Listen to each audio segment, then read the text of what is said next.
እንኳን ለጌታችንና ለመድኃኒታችን ኢየሱስ ክርስቶስ የትንሣኤ በዓል በሰላም አደረሳችሁ። ፒያሳ ላይ ሙሉ በሙሉ የፍሬንድሺፕ ፓርክ እይታ ያለው የሜሪት ሪል ስቴት አዲሱ ብሎክ ተለቀቀ። በዓልንም ምክንያት በማድረግ ባለ 1 መኝታ በ4,287,500 ብር ሙሉ ክፍያ፣ ባለ 2 መኝታ በ7 ሚሊዮን ብር ሙሉ ክፍያ እንዲሁም ባለ 3 መኝታ በ11,375,000 ብር ሙሉ ክፍያ ካሻውት በ10% ቅድመ ክፍያ ዘመናዊ አፓርትመንቶችን የግሎ ያድርጉ። ለበለጠ መረጃ እንዲሁም ለሳይት ጉብኝት በ0902 5097 ይደውሉልን። ሜሪት ሪል ስቴት።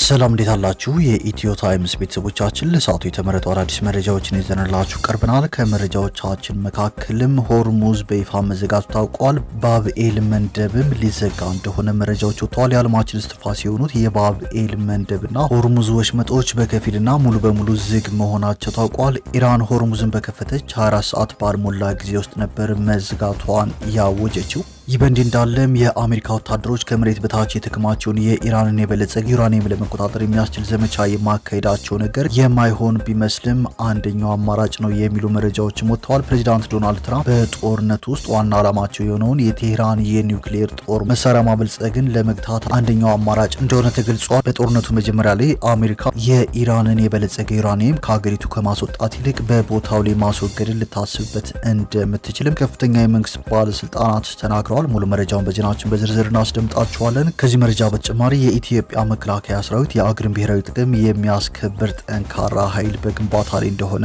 ማስታወቁን፣ በሚዛን አማን ከተማ በተገነባው አየር ማረፊያ ዙሪያ ያሉ ነዋሪዎች ልጆቻቸውን ይዘው ጎዳና ሊወጡ እንደሆነ መነገሩና ሌሎችን በዝርዝር የምንመለከታቸው መረጃዎች ይዘንላችሁ ቀርበናል። ዝርዝር መረጃዎቻችንን ለማድመጥ ቻናላችንን ሰብስክራይብ በማድረግ የደውል ምልክቷን በመጫንና መረጃውም ለብዙዎች እንዲዳረስ ላይክ በማድረግ እስከ መጨረሻው አብራችሁን ቆዩ። ወደ ዜናችን ከማለፋችን በፊት ክቡራትና ክቡራን የኢትዮ ታይምስ ቤተሰቦቻችን በቪዲዮ ላይ የምትመለከቱት በሰሜን ጎንደር ሀገረ ስብከት ደባርቅ ወረዳ ሰጊ ቀበሌ የሚገኝ የአንጎባ የአቡነ ገብረ መንፈስ ቅዱስና የልደታ አንድነት ገዳም ነው። በዚህ ገዳም ከ30 በላይ መነኮሳት ይገኛሉ። መነኮሳቱ ለመኖሪያ ባዕት፣ ለቀለብ፣ ለሚለብሱት ልብስ እንዲሁም በቪዲዮ ላይ እንደሚታየው በመገንባት ላይ ለሚገኘው ቤተክርስቲያን ሲሚንቶን ጨምሮ ብዙ ገዛዎች ስለሚያስፈልጉት በመላው ዓለም ያላችሁ ደጋግ ወገኖቻችን የምትችሉትን ማገዝ ቤተክርስቲያናችንን እንስራ ሲሉ አባቶች በእግዚአብሔር ስም ጥሪ አቅርበዋልና የበረከቱ ተሳታፊ እንሁን እንላለን። ድጋፍ ለማድረግ የገዳሙ አካውንት ንግድ ባንክ 1072711597 እንዲሁም አቢሲኒያ ባንክ 2413353836 ሲሆን ለተጨማሪ መረጃዎች ከስክሪኑ በሚታየው ስልክ አባቶችን በቀጥታ ማግኘት የሚችሉ መሆኑንም ለማሳሰብ እንወዳለን። የለንም ቤትም አንዲት ቤት ናት። ለእናቶችም ለኛም አንዲት ቤት ናት። ለአባቶችም ቤት ደግሞ በጣም ያስፈልገናል። ሰው መቼም ልብስ አልባ ቤት አልባ አይቀመጥምና ቤት በጣም ያስቸግረናል። ልብስ በጣም ያስቸግረናል። ለዚህ አስቡልን፣ አትርሱን፣ አስቡልን። ቤተዚያሩን ሰፋ ሰፋ ያርግልን፣ እናንተንም ያደራጅልን።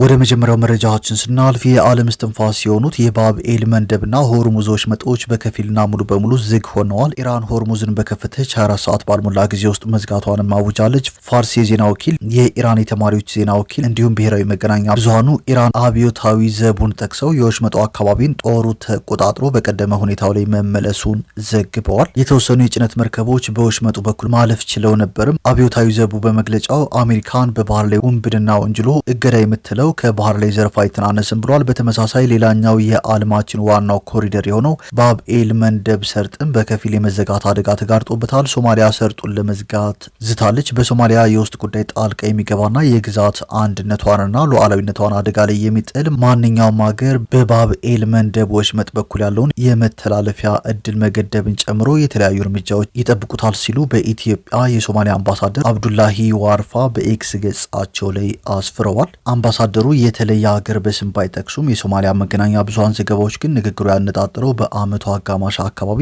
ለሶማሊላንድ ነጻነት እውቅና በሰጠችው እስራኤል ላይ መሆኑን አመልክተዋል። የእስራኤል እርምጃ በበርካታ ሀገራት እንዲሁም በዓለም አቀፍና በቀጠናዊ ድርጅቶች ዘንድ ውግዘት ደርሶበታል። የአሜሪካ ወታደሮችም ከመሬት በታች የተከማቸውን የኢራንን የበለጸገ ዩራኒየም ለመቆጣጠር የሚያስችል ዘመቻ የማካሄዳቸው ነገር የማይሆን ነገር ቢመስልም አንደኛው አማራጭ ነው ተብሏል። ፕሬዚዳንት ዶናልድ ትራምፕ በጦርነቱ ውስጥ ዋና ዓላማቸው የሆነውን የቴህራን የኒውክሌር ጦር መሳሪያ ማበልጸግን ለመግታት አንደኛው አማራጭ ነው። እንዲህ አይነቱ ዘመቻ እጅግ ፈታኝና በአደጋ የተሞላ ሊሆን እንደሚችል ወታደራዊ ባለሙያዎችና የቀድሞ የአሜሪካ የመከላከያ ባለስልጣናት ተናግረዋል። እግረኛ ወታደሮችን ማሰማራት እንደሚያስፈልግና ንጥረ ነገሩን አንቀሳቅሶ ለማጠናቀቅም በርካታ ቀናትን ወይም ሳምንታትን ሊወስድ እንደሚችልም ተናግረዋል። የዩራኒየም ክምችትን ማስወገድ በታሪክ ውስጥ እጅግ ውስብስብ ከሆኑ ተግባራት አንዱ ነው ሲሉ በአሜሪካ የመከላከያ ሚኒስቴር የመካከለኛው ምስራቅ ምክትል ሚኒስትር የነበሩት ማይክ ሙልሮይ ገልጸዋል። ይህ እርምጃም ትራምፕ በኢራን ውስጥ ሊወስዷቸው ከሚችሏቸው በርካታ ወታደራዊ አማራጮች መካከል አንዱ ነው። ኢራን የሆርሙዝ ወሽመጥን ሙሉ በሙሉ እንድትከፍት ጫና ለማድረግ አሜሪካ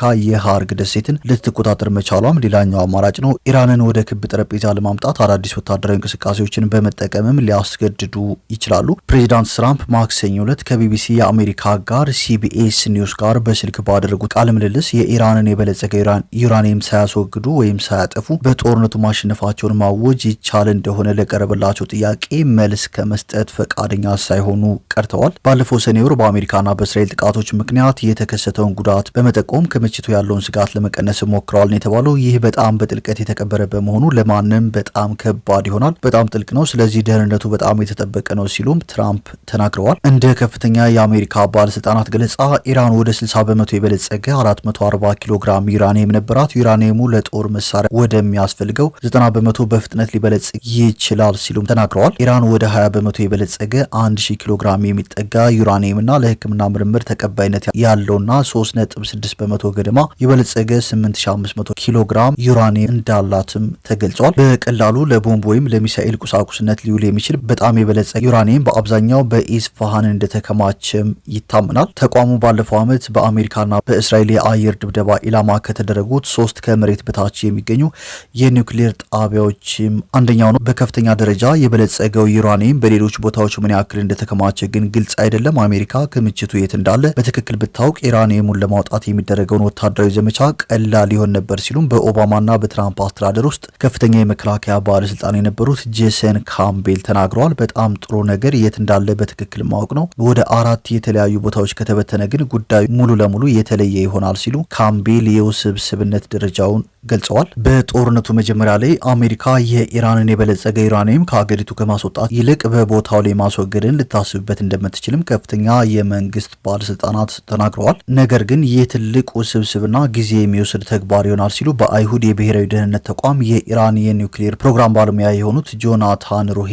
ተናግረዋል። የዩራኒየሙን ከኢራን ማስወጣት ፈጣን አማራጭ ሲሆን አሜሪካን በቀላሉ ከጥቅም ውጭ እንድታደርገው ያስችላታል ሲሉ ሩሄ ተናግረዋል። ዘመቻው ምንም ይሁን ምን በጣም አደገኛ ይሆናል ሲሉ አክለዋል። ግማሽ ቶን የሚሆን ለጦር መሳሪያ ማዘጋጃነት የደረሰ የዩራኒየም ንጥረ ነገርን ማውጣት ሊኖርባቸው ይችላል ሲሉም ሩሄ ተናግረዋል። በዚህ ወቅት ግን በሚሊዮን የሚቆጠሩ ስህተቶች ሊፈጸሙ ይችላሉ በማለትም ስጋታቸውን ጨምረው ገልጸዋል። በተያያዘ መረጃም የኢራን እስላማዊ አብዮታዊ ዘብ አሜሪካ በኢራን ወደቦች ላይ የምታካሄደውን የባህር ላይ ከበባ እንደቀጠለችበት በመጥቀስ የሆርሙዝ የባህር ሰርጥ ቁጥጥር ወደ ቀድሞ ሁኔታው ተመልሷል ሲል አስታውቋል። የኢራን ብሔራዊ ቴሌቪዥን የዘብ ኃይሉን የጋራ ወታደራዊ እዝ ዋቢ አድርጎ እንደዘገበ አሜሪካ የከበባ እርምጃን እንደ ሽፋን በመጠቀም የባህር ላይ ወንበዴነትና የንግድ መርከቦችን የመዝረፍ ድርጊት እየፈጸመች ነው ሲል ከሷል። መግለጫው አክሎም በዚህ ምክንያት የሆርሙዝ የባህር ሰርጥ ቁጥጥር ወደ ቀድሞ ሁኔታው ተመልሷል። ይህ ስትራቴጂካዊ የውሃ መስመር አሁን በመከላከያ ኃይሉ ጥብቅ ቁጥጥርና አመራር ስር ነው ብሏል። የኢራን እስላማዊ አብዮታዊ ዘብ ኃይል ይህ ጥብቅ ቁጥጥር የሚቀጥለው ወደ ኢራን ወደቦች የሚገቡና የሚወጡ መርከቦች ሙሉ የባህር ላይ የመንቀሳቀስ ነጻነት እስኪያገኙ ድረስ መሆኑን ገልጿል። አሜሪካ ከኢራን ተነስተው ወደ መድረሻቸው ለሚጓዙና ለሚመለሱ መርከቦች ሙሉ የመንቀሳቀስ ነጻነትን እስከምትመልስ ድረስ የሆርሙዝ የባህር ሰርጥ ሁኔታ በጥብቅ ቁጥጥር ስር ሆኖ በቀድሞ ይዘቱ ይቀጥላል ሲል መግለጫው አክሏል። እንደ ኢትዮጵያ ባሉ በገቢ ምርቶች ላይ ጥገኛ የሆነ ኢኮኖሚ ባላቸው ሀገራት ላይም በቀጥታ ተጽዕኖ የሚያሳድረውን የዓለም አቀፍ አቅርቦት ሰንሰለት ተጋላጭነት የሚያመላክት ነው ተብሏል። በዚህ ወሳኝ የኃይልና የአላቂ እቃዎች መመላለሻ መስመር ላይ ከአንድ ወር በላይ የዘለቀው መስተጓጎል የጭነትና የነዳጅ ዋጋ እንዲንር፣ የውጭ ምንዛሬ ክምችት እንዲዳከምና በዓለም ዙሪያ የሚገኙ ሀገራት የማዳበሪያ አቅርቦት አቅርቦት በከፍተኛ ሁኔታ እንዲስተጓጎል አድርጓልም ነው የተባለው። እነዚህ አደጋዎች ከኢትዮጵያ የምግብ ዋስትና ከዋጋ ግሽበት ስጋትና የሀገሪቱ በምግብ ራስን የመቻል የረዥም ጊዜ ምኞት ጋር ቀጥተኛ ፈተና የሚጋርጡ እንደሆኑም ተገልጿል። ወደ ቀጣዩ መረጃችን ስናልፍ የኢትዮጵያ መከላከያ ሰራዊት የሀገርን ብሔራዊ ጥቅም የሚያስከብር ጠንካራ የባህር ኃይል በግንባታ ላይ መሆኑን አስታውቋል። የሀገር ብሔራዊ ጥቅም ለማስከበር የሚያስችል መከላከያ ሰራዊት ሚያዝያ 10 ቀን 2018 ዓ.ም ባወጣው መረጃ መሰረት በሁርሶ እጩ መኮንኖች ማሰልጠኛ ትምህርት ቤት ለ27ኛው ዙር የጽናት ኮርስ እጩ መኮንኖች ለኢትዮጵያ ባህር ኃይል አመሰራረት ወቅታዊ ቁመናና ዓለም አቀፍ የባህር ህግጋትን ከተመለከተ ሰፊ ገለጻ ተደርጓል። ገለጻውን የሰጡት የኢትዮጵያ ባህር ኃይል አካዳሚ አዛዥ ካፒቴን ከበደ ተቋሙ የአገርን ብሔራዊ ጥቅም የሚያስከብር ጠንካራ የባህር ኃይል እየገነባ መሆኑን አብራርተዋል። አዛዡ አክሎም የኢትዮጵያ ባህር ኃይል ጥንታዊና ታሪካዊ መሰረት ያለው መሆኑን ጠቅሰው ሀገሪቱ የወደብ ባለቤት በነበረችባቸው ዘመናት የቀይ ባህርን ሰላም በማስከበር ረገድ ጉልህ ሚና ሲጫወት መቆየቱን አስታውሰዋል። ካፒቴን ከበደ በገለጻቸው ወቅት እንዳመለከቱት አሁን ላይ ኢትዮጵያ የባህር ኃይሏን በዘመናዊ መልክ ዳግም በማደራጀት የሀገሪቱን የጂኦፖለቲካዊ ተጽዕኖና ስትራቴጂካዊ ጥቅም የሚያስከብር ቁመና ላይ እንዲገኝ ተደርጓል ሲሉ ተናግረዋል። ኢትዮጵያ 90% የሚሆነውን የገቢና የውጭ ንግድ እንቅስቃሴዋን የምታካሂደው በባህር ትራንስፖርት መሆኑን የጠቀሱት አዛዡ ይህ ከፍተኛ የኢኮኖሚ መስመር ያለ ስጋት እንዲቀጥል የባህር ኃይል ሚና ወሳኝ እንደሆነም ገልጸዋል። ወደ ቀጣዩ መረጃችን ስናልፍ አርብ ሚያዝያ 9 ቀን 2018 ዓ.ም በትግራይ ምስራቃዊ ዞን 2 አውላዕሎ ወረዳ ሀየሎም ቀበሌ ዛእና እና ተልአል በተባሉ መንደሮች በረዶ የቀላቀለ ዝናብ የሰው ሕይወት መቅጠፉ ታውቋል። በረዶ የቀላቀለው ዝናቡ ለ1 ሰዓት ከ40 ደቂቃ መቆየቱን የገለጸው ወረዳው ይህ ዜና እስከተጠናከረበት ባለው ጊዜ አንድ የ10 ዓመት ልጅ 135 በግና ፍየል፣ 2 ከብት፣ 1 አህያ ሕይወታቸው ሲያልፍ የንብ ቀፎችና 4 መኖሪያ ቤቶች መፍረሳቸውም ተገልጿል። በመቀሌና ዙሪያዋ ጨምሮ በትግራይ ክልል በርካታ አካባቢዎች በአሁኑ ሰዓት ዝናብ እየዘነበ እንደሆነም መረጃዎች ወጥተዋል። ወደ መጨረሻ መረጃችን ስናልፍ በሚዛን አማን ከተማ በተገነባው አየር ማረፊያ ዙሪያ ያሉ ነዋሪዎች ልጆቻቸውን ይዘው ጎዳና ሊወጡ መሆኑ ተነግሯል። በ2014 ዓ.ም በሚዛን አማን ከተማ ለአየር ማረፊያ ግንባታ የቦታ ክልላ ሲደረግ ንብረታቸው ከሚነሳባቸው መካከል የተቆጠሩ ነዋሪዎች እስካሁን ድረስ በቦታው ተጨማሪ ንብረት እንዳናፈራም ያለውንም እንዳናነሳ ተከልክለን ቆይተናል በማለት ለሚዲያችን ተናግረዋል ሲል መሰረት ሚዲያ ዘግቧል።